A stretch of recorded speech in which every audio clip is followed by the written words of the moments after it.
তোমাদের কাছে চলে এলাম বন্ধুরা গতকাল বৈকালের একটা ভিডিও নিয়ে। তো গতকাল আমরা চলে গিয়েছিলাম, দেখো আমাদের গৌরাঙ্গ বাড়ি যেটা কাটোয়ার আছে তারই সামনে একটা পার্ক আছে।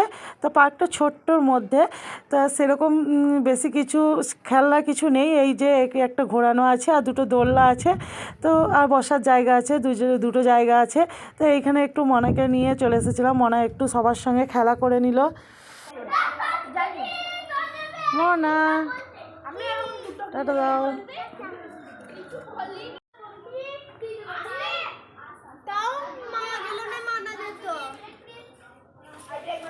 তারপরে মনার আবদার এই যে ডেয়ারি মিল্ক সিল্ক চকলেটটা খাবো, তাই দেখো নেওয়া হলো। এবার চলে এলাম আমরা স্প্রিং রোল নিতে।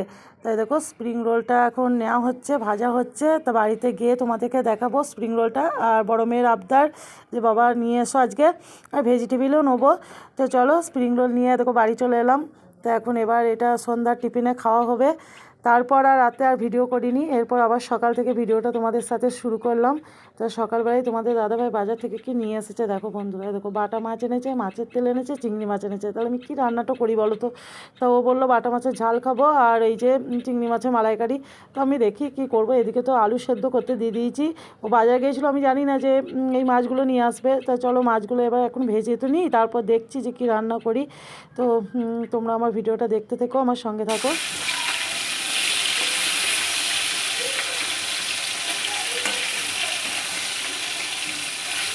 তো রান্না মোটামুটি হয়েই এসেছে। তা তোমাদের একবার শেয়ার করে দিই। দেখো আলু সেদ্ধ জিরে লঙ্কা ভেজে আলু সেদ্ধটাকে মেখেছি, বেগুন ভাজা, বোতল শাক ভাজা, এদিকে মাছগুলো ভাজা হয়ে গেছে। ওই ধারে পেঁয়াজ দিয়ে মাছের তেলটা ভেজেছি। আর এই যে ধোঁয়া উঠছে বলে গরম গরম ভাতটা দেখিয়ে দিলাম একবার। আর এই যে বাটা মাছগুলো ভাজা আছে, বাটা মাছগুলো ভাবছি আজকে টক করবো, কেননা এইটা আজকে মানে মশলা দিয়ে মাখা মাখা করে তরকারি করেছি।